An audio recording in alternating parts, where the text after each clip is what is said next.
우리가 하는 신앙의 행위 중에서 가장 중요한 것이 기도인데, 그렇게 가장 중요한 것이 기도이지만 또 가장 어려운 것이 기도입니다. 그래서 신앙생활을 오래 했다고 그래서 반드시 기도를 잘하거나 익숙해지는 것은 아닌 것 같습니다. 그래서 목사님 기도시키면 저 예배 안 나올 겁니다 라고 얘기하는 권사님들이 딴 교회는 있다는 얘기까지 들리는데 저희 교회는 없을 것이라고 저는 생각합니다. 오늘은 기도에 관한 내용인데요, 5절부터 예수님께서 기도에 관한 교훈을 우리에게 주시는데, 먼저 이렇게 하면 안 된다 라는 부정적인 말씀을 먼저 하십니다. 5절 말씀 함께 읽어보실까요? 또 너희는 기도할 때에 외식하는 자와 같이 하지 말라. 그들은 사람에게 보이려고 회당과 큰 거리 어귀에 서서 기도하기를 좋아하느니라. 내가 진실로 너에게 이르노니 그들은 자기 상을 이미 받았느니라. 아멘. 외식이라고 하는 단어가 식당에서 밥 사 먹는 것이 아니라는 걸 알고 계시죠? 외식이라고 하는 단어는 겉만 보기 좋게 꾸며내는 것을 이야기합니다. 표리부동이라고 하는데요, 겉과 속이 일치하지 않고 다른 것을 이야기합니다. 그래서 우리 새한글 성경을 보면 훨씬 더 쉽게 번역을 해놨어요. 또 여러분이 기도할 때는 겉다르고 속다른 사람처럼 되지 마세요. 겉다르고 속다른 사람들은 회당과 큰 길 모퉁이에 서서 기도하기를 좋아합니다. 겉은 사람들에게 야, 저 사람 참 경건해, 믿음이 좋아, 인정받게 모양은 그렇지만 속은 사람들을 의식하고 있다라는 겁니다. 유대인들은 기도하는 시간을 하루에 3번 정했습니다. 그걸 아미다 기도라고 이야기하는데요, 아미다라고 하는 이 단어의 뜻은 서서 하는 기도입니다. 서 있다라는 뜻을 가지고 있습니다. 우리 문화에서는 무릎을 꿇고 두 손을 모으고 눈을 감는 것이 기도의 가장 경건한 행위라고 생각을 하는데, 유대인들은 그렇게 생각하지 않았습니다. 예루살렘 성전에 하나님의 말씀이 담긴 법궤가 있잖아요. 그러니까 그 시간이 되면 어느 장소에 있든지 예루살렘 성전 쪽을 향해서 서가지고 하나님께 기도를 드리는 것, 이게 바로 아미다 기도입니다. 그리고 이 기도를 쉐몬의 에스레라고 그랬는데, 쉐몬의 에스레, 이게 18가지의 기도문이다 라고 해서 이름이 붙여져 있습니다. 인터넷을 잘 하시는 분들은 쉐몬의 에스레라고 검색을 해보시면 유대인들의 이 18마디의 기도가 올라와 있기도 합니다. 그래서 정해진 시간에 예루살렘 성전을 향해서 이 18개의 기도문을 앞뒤만 암송을 하고 가운데 있는 건 쪽지에 적어가지고 다니면서 낭송을 하면서 기도를 했습니다. 그런데 기도라고 하는 건 하나님과의 사귐이고 하나님과의 교제잖아요. 그러면 우리의 마음과 생각과 뜻이 온전히 하나님에게만 이게 집중이 돼야 되는데, 하나님에게 집중이 되는 것이 아니라 분산되는 겁니다. 내가 기도하는 모습을 보면 사람들이 나에 대해서 뭐라고 그러겠지? 내 기도하는 내용을 들으면 이런 반응이 보이겠지? 그래서 그런 사람들은 5절에 그들은 자기 상을 이미 다 받았느니라 라고 선언하십니다. 저도 예배 시간에 어쩔 수 없이 봉헌 기도를 하거나 아니면 대표로 기도하는 일이 많습니다. 그런데 어느 때는 돌아보면 내가 정말 하나님만을 의식하면서 기도하고 있는 건지, 아니면 기도라고 하는 형식을 빙자해서 교인들에게 하고 싶은 이야기를 지금 하고 있는 것은 아닌지, 그런 생각이 들 때가 많이 있습니다. 여러분 스스로를 한번 점검을 해보십시오. 내가 교회 와서 예배 드리기 전에 기도를 할 때, 아니면 새벽 기도이든 아니면 어떤 때든지 간에 내 기도하는 것이 온전히 하나님을 향해서만 집중되어 있는 건지, 아니면 외부적인 시선이나 다른 것들을 내가 의식하고 있는 것은 아닌지. 어떤 분은 기도할 때 그렇게 성경 말씀을 많이 인용해서 외우면서 기도하시는 분도 있어요. 대표 기도할 때. 그럴 때마다 저는 드는 생각이, 하나님한테 하는 기도인데 왜 하나님이 하셨던 말씀을 외워서 다시 하나님한테 들려주지? 하나님이 잊어버리셨을까 봐 다시 가르쳐 주는 건가? 냉정하게 이야기하면 하나님의 말씀을 인용하면서 형식은 기도지만 교인들 잘하라고 설교하는 거죠. 이게 바로 겉과 속이 다른 기도를 이야기하는 겁니다. 지금 예수님께서 말씀하시는 것은 기도를 어떤 방법으로 하느냐, 어떤 내용으로 하느냐, 어떤 태도로 하느냐, 이게 중요한 게 아니고 기도하는 사람의 마음 중심을 중요하게 생각하시는 겁니다. 기도자의 사람됨 자체가 훨씬 더 중요하다라는 거죠. 근데 우리 인간은, 아들러라고 하는 심리학자는 인간의 가장 근원적인 심리가 열등감이라고 이야기를 합니다. 그 열등감을 보상받고 그 열등감을 회복하기 위해서 우리는 끊임없이 다른 사람과 나를 비교하고 조금이라도 더 나은 인정과 칭찬을 받으려고 평생을 노력합니다. 그래서 인간이 가지고 있는 욕구 가운데 가장 강한 것이 인정과 칭찬의 욕구입니다. 그런데 그 욕구가 우리 신앙의 영역 안에서도 여전히 고개를 들고 발휘하기 시작을 하는 거죠. 내가 섬기고 봉사하고 예배드리고 기도하고 이 모든 것들은 하나님을 의식해서 하는 거잖아요. 하나님께 인정받고 하나님께 칭찬받기 위해서 하는 건데 하나님의 인정과 칭찬이 매번 그렇게 즉각적으로 우리에게 임하는 게 아닙니다. 그러다 보니까 우리는 그 열등감을 보상받기 위해서 사람들의 인정과 칭찬을 굉장히 바랍니다. 그런데 사람들에게 보여주기 위한 종교적인 행위는 엄밀하게 이야기하면 그건 신앙적인 행위가 아니죠. 하나님만을 의식하고 하나님께서 나에게 주시는 칭찬과 상을 바라보면서 하는 그 동기에서 비롯된 것들이어야만 우리는 올바른 신앙행위라고 할 수 있습니다. 그래서 빌립보서 3장을 보면 사도 바울이 이렇게 고백을 합니다. 함께 읽어보실까요? 형제들아, 나는 아직 내가 잡은 줄로 여기지 아니하고 오직 한 일, 즉 뒤에 있는 것은 잊어버리고 앞에 있는 것을 잡으려고 표대를 향하여 그리스도 예수 안에서 하나님이 위에서 부르신 부름의 상을 위하여 달려가노라. 아멘. 하나님의 칭찬, 하나님의 인정, 하나님의 상이 중요했기 때문에 사도 바울은 사람들이 나에게 뭐라고 하는지에 관해서 신경 쓰지 않았습니다. 그것 때문에 흔들리지 않았습니다. 기도의 장소가 어쩌면 그 기도자의 사람됨의 수준을도 드러낼 수 있다라는 이야기입니다. 그래서 6절에서 기도의 장소에 관해서 예수님이 언급하고 계시는데요. 너는 기도할 때에 내 골방에 들어가 문을 닫고 은밀한 중에 계신 내 아버지께 기도하라. 여기에서 골방은 장소를 이야기하는 것이 아닙니다. 이건 문학적인 비유의 표현입니다. 여러분, 기도할 수 있는 전용 공간이 여러분 집에 있으세요? 기도하기 위해서 따로 마련해 놓은 기도만을 위한 공간이 여러분 집에 있으십니까? 그러니까 나는 기도 안 해도 되는구나. 왜냐하면 내가 기도하러 들어갈 골방이 없어. 이렇게 스스로 합리화할 수 있습니다. 그런데 그런 의미가 아닙니다. 그리고 6절에는 너는 기도할 때 이렇게 되어 있습니다. 너는 기도할 때. 그런데 5절에는 너희는 이라고 되어 있습니다. 복수였던 것이 단수로 바뀝니다. 이 얘기는 무슨 뜻이냐 그러면 기도는 철저하게 1대1로 하나님을 만나는 겁니다.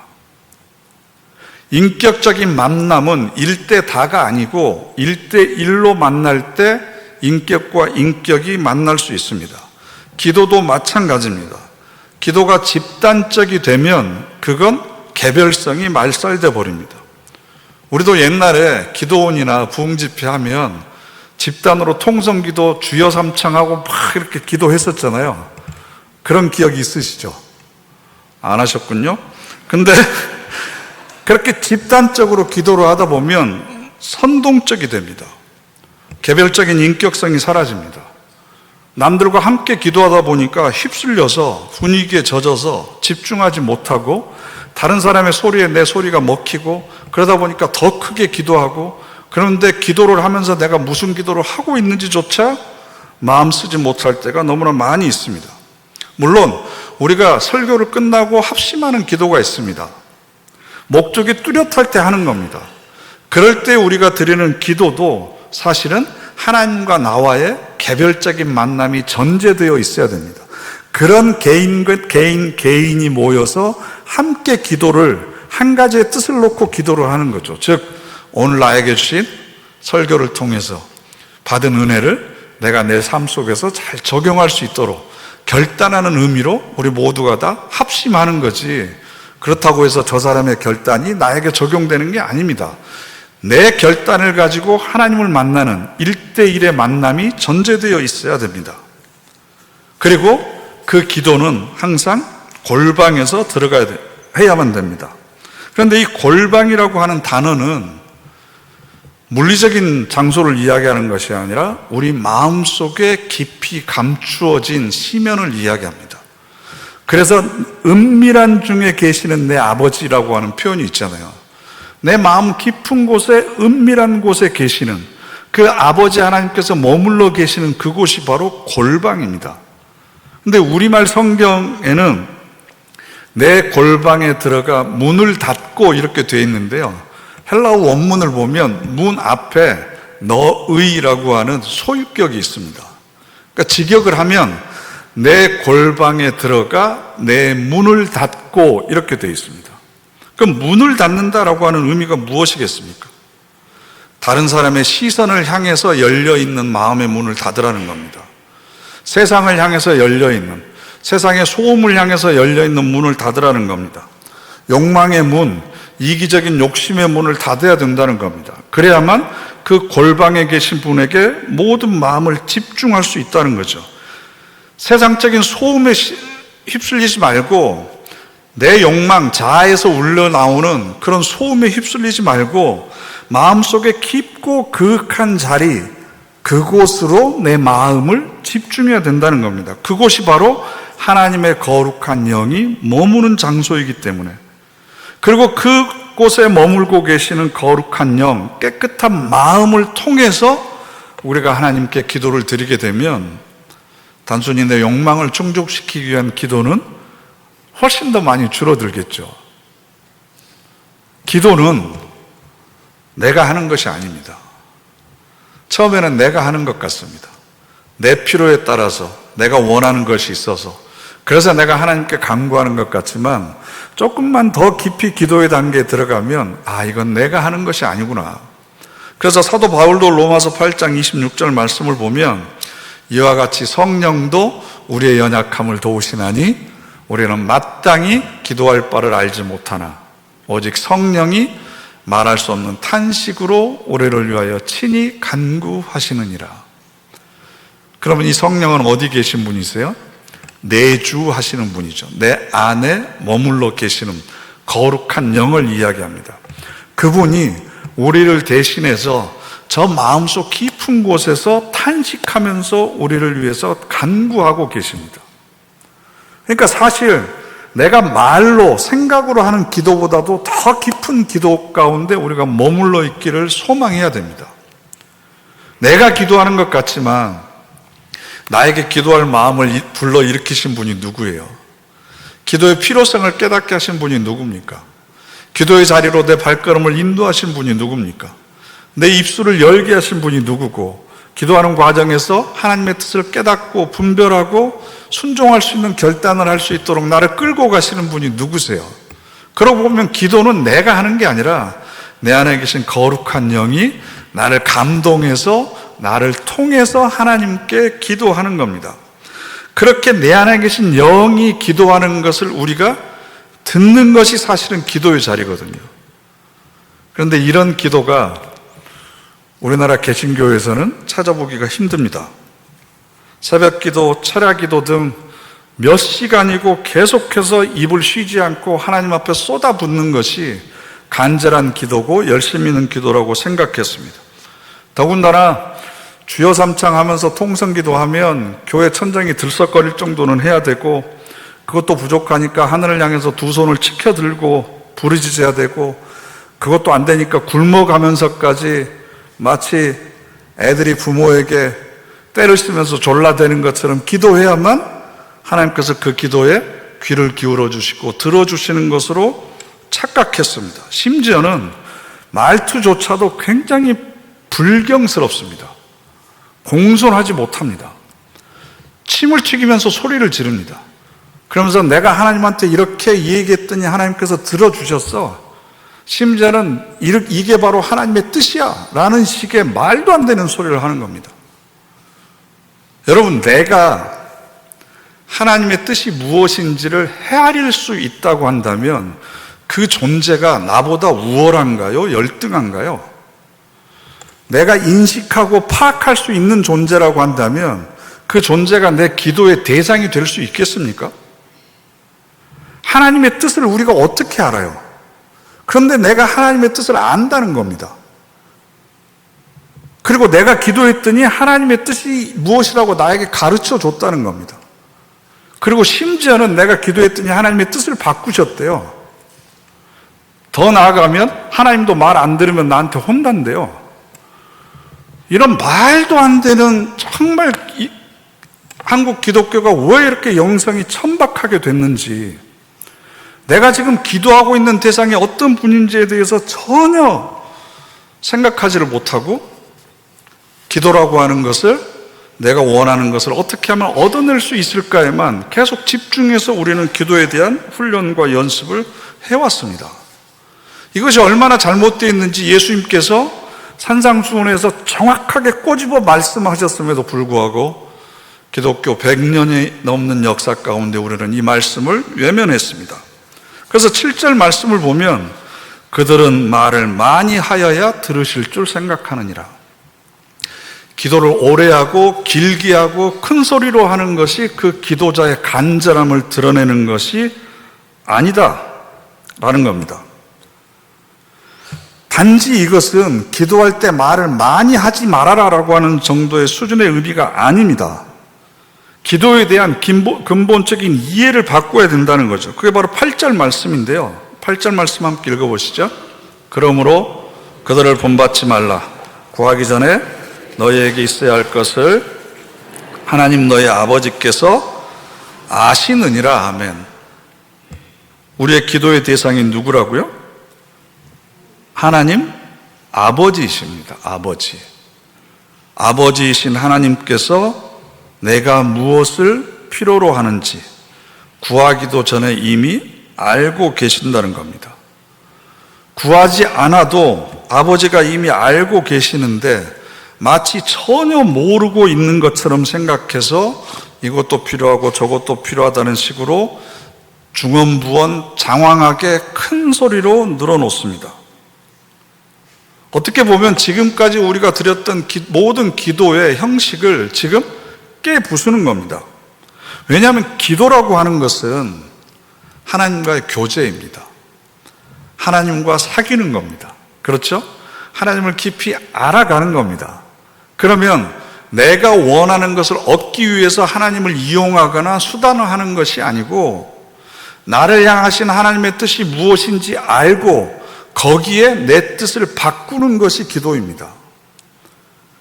혹시나 하나님이 다른 뜻을 가지고 있다고 하더라도 내가 강변하고 졸라대고 금식하면서까지 붙들어서 내가 원하는 대로 하나님의 뜻을 돌려 세우는 것, 이것이 기도가 아닙니다. 나보다 나를 더 잘 알고 계시는 하나님, 나보다 나를 더 사랑하고 계시는 하나님이 나에게 왜 이런 시련을 주셨을까? 왜 이런 고난을 주셨을까? 왜 이런 질병을 주셨을까? 그럼 반드시 거기에는 나에게 유익한 것이 있기 때문에 허락해 주셨을 텐데, 그럼 하나님 이것을 포기하지 않고 끝까지 견뎌낼 수 있는 믿음을 주십시오. 그 속에 담겨져 있는 하나님의 뜻이 무엇인지 분별할 수 있고 깨달을 수 있는 하늘의 지혜를 주십시오. 그리고 이 모든 과정을 통해서 내가 성숙할 수 있도록 도와주십시오. 제가 이 모든 고난의 터널을 버티고 나갈 수 있도록 하나님께서 능력의 오른손으로 붙들어 주십시오. 처음에는 무조건 없애달라고 변화시켜달라고 기도했지만 이렇게 성숙되어져 가는 겁니다. 그러니까 예수님께서도 마태복음 26장에 겟셋마네 동산에서 이런 기도 드리셨잖아요. 내 아버지가 만일 할만하시거든 이 잔을 내게서 지나가게 하옵소서. 그러나 나의 원대로 마시옵고 아버지의 원대로 하옵소서. 그러니까 하나님의 뜻에 자신의 뜻을 바꾸고 하나님의 뜻에 자신의 뜻을 맞춰가는 기도를 많이 하면 할수록 그런 기도자는 생각이나 인품이나 인격이 신령해집니다. 그리고 자기의 생각과 계획을 포기하는 데 익숙해집니다. 그렇죠? 왜냐하면 하나님의 뜻을 알고 거기에 내 뜻을 맞춰가다 보니까 자기의 뜻을 주장하지 않게 되는 거죠. 그런데 하나님의 뜻은 상관없고 자기가 원하는 것을 이루어질 때까지 계속해서 반복해서 이야기하다 보면 잘못된 신념이나 확신이 더욱더 굳어지게 됩니다. 그리고 그것을 하나님의 뜻이라고 착각합니다. 그래서 더 고집이 세지고 소통이 안 됩니다. 기도꾼이라고 표현을 하잖아요. 툭 건드리기만 하더라도 기도가 줄줄줄 흘러나옵니다. 그런데 그런 기도를 하는 사람 자체가 신령해지고 경건해지고 거룩해진 인품과 성품을 가지고 있지를 않습니다. 왜? 기도의 본질에서 벗어나 있기 때문입니다. 기도는 내 뜻을 관철시키는 것이 아니라 하나님의 뜻에 내가 순종하는 겁니다. 그래서 기도의 모든 가장 기본은, 출발점은 기도의 대상이 누구냐 하는 겁니다. 기도의 대상. 내가 누구에게 기도하고 있느냐? 바로 아버지 하나님입니다. 옆집 아저씨가 아닙니다. 아버지라고 내가 부르는 분입니다. 나를 지으시고 나를 만드시고 내 삶을 지금 가능하게 하시고 나를 위해서 모든 완벽한 계획을 갖고 계시는 그 아버지. 그런데 그 아버지가 나를 사랑하기 위해서 독생자를 희생시키셨을 뿐만 아니라 그분이 지금도 모든 우주 만물을 창조하고 계시고 지키고 계시고 모든 생명들을 유지시키시는 분입니다. 그러니까 우리가 그분 앞에 얼마나 두려운 마음으로 경외심을 가지고 나아가야 되겠습니까? 그런 아버지 앞에 내가 어떤 신분으로 서 있는지를 우리가 조금이라도 자각하면 앉자마자 자기가 원하는 것을 그냥 쏟아 부어놓고 하나님의 뜻이 무엇인지는 전혀 들으려고 생각하지도 않고 하나님이 다 들으시고 나서 뭔가 좀 이야기하려고 그러면 예수님 이름으로 기도드립니다. 아멘하고 자리 뜨고 가버립니다. 하나님의 음성은 전혀 듣지 않고 자기의 잘못된 신념만 계속 되풀이하고 반복합니다. 감리교의 창시자인 존 웨슬리 목사님의 어머니 수산나 웨슬리가 기도를 위한 기도, 즉 준비 기도라고 하는 기도문을 썼습니다. 제가 요점만 읽어드리겠습니다. 오 하나님, 기도로서 아버지께 나아가기 전 제 생각을 정리하고 마음을 안정시킬 수 있게 해주소서. 우주의 주인이신 주님께 말씀드리는 영예를 받아들이기 전에 제 영혼이 안정된 상태에 이르러야 기도할 수 있음을 기억하고 마음을 정돈할 수 있게 하소서. 아버지는 저희가 함부로 대할 수 없는 무한히 크신 분이며 거짓 헌신이 통하지 않는 지혜로운 분이며 마음 없는 제사를 가증하게 보시는 분입니다. 하오니 저로 하여금 하나님의 완전하심을 항상 기억하게 하시어 냉랭하고 형식적인 의식에 빠지지 않게 하소서. 아무런 준비 없이 황망히 기도를 시작하지 않게 하시고 일에 쫓겨 혹은 쾌락에 이끌려 중도의 기도를 중단하고 망각해 버리는 일이 없도록 저를 도와주소서. 이게 바로 기도를 위한 기도입니다. 내가 지금 기도하러 나아가는 대상이 어떤 분인 줄 안다면 마음의 옷깃을 여미고 생각을 정리하고 그리고 어떤 마음의 태도와 자세로 나아가야 될지, 그리고 그 내 마음 깊은 곳 그 골방에 계시는 하나님께 어떻게 내가 나아갈지를 한 번 더 준비하고 기도에 임하는 것이 우리의 자세가 되어야 된다라는 겁니다. 그러면서 예수님께서는 그런 아버지가 어디에 계시냐 그러면 9절에 하늘에 계신 우리 아버지여 이렇게 호칭을 합니다.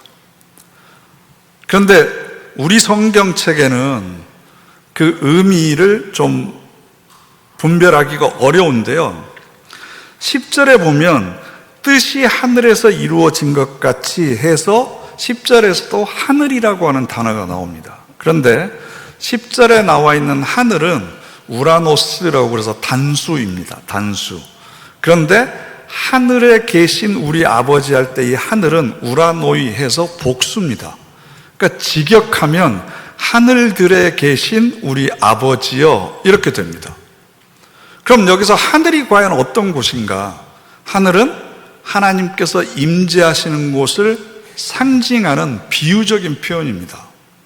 여기서 하늘은 물리적인 공간을 이야기하는 것이 아닙니다.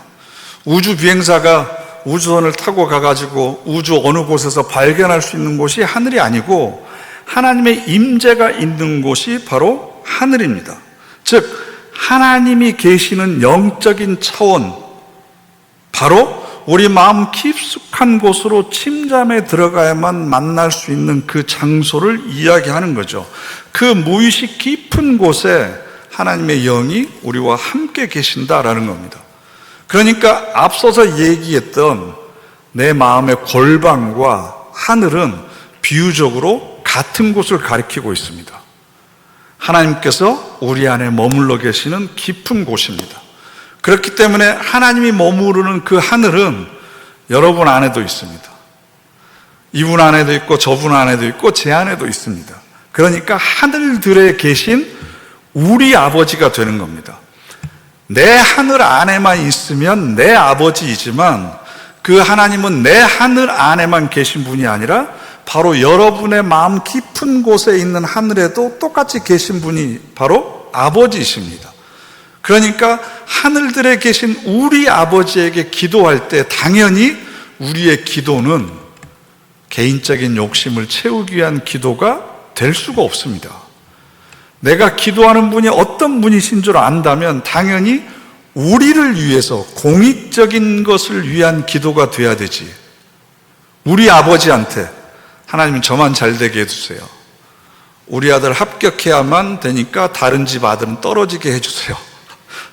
제가 성공해야 되니까 이 경쟁사에서 다른 집은 실패하게, 이건 우리 아버지한테 드리는 게 아니죠. 내 아버지한테만 드리는 겁니다. 그런데 우리 아버지는 모든 사람들의 하늘 가운데 그 마음의 깊은 골방 가운데 계시는 분이 바로 저와 여러분의 아버지이십니다. 그렇기 때문에 그 아버지는 길거리에 가거나 사람들 많은 곳에서 만날 수 있는 분이 아닙니다. 물론 그곳에서도 내 마음 깊은 곳으로 내가 내려갈 수 있다면 언제든지 만날 수 있는 분입니다. 그러니까 내 마음의 깊은 골방을 만들어야 됩니다.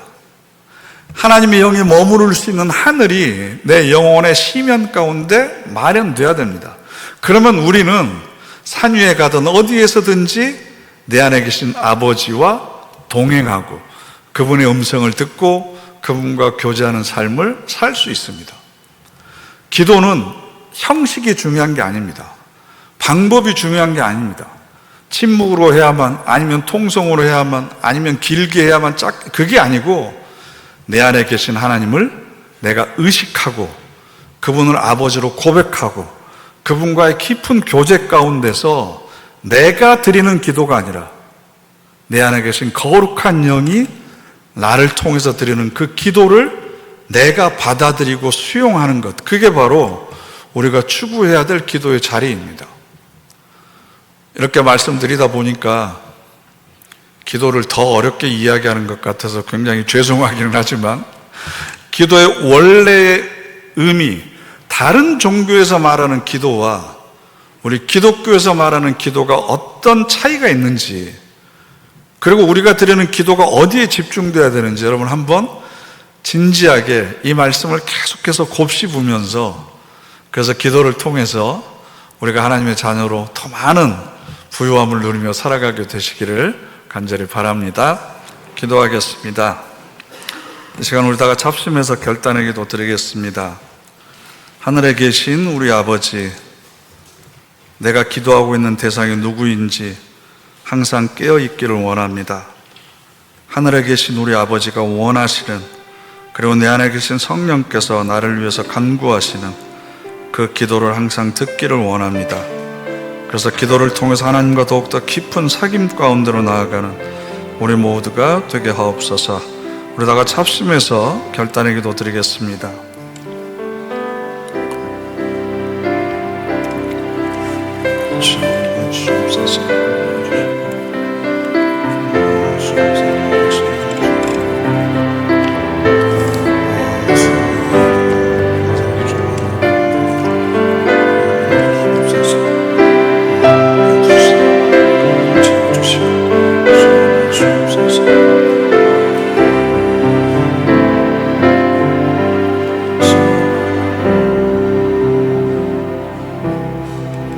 거룩하신 하나님, 내 마음의 깊은 심연 가운데 머물러 계시는 거룩한 영이신 하나님을 저희들이 만나기를 원합니다. 항상 그분의 음성을 듣기를 원합니다. 세상을 향해 열려있는 우리 마음의 문을 닫게 하시고 오직 주님의 음성에 귀 기울이게 하여 주시옵소서. 또 하나님의 뜻에 내 뜻을 포기하고 순종할 수 있는 믿음도 허락하여 주시옵소서. 예수님의 이름으로 기도드립니다. 아멘.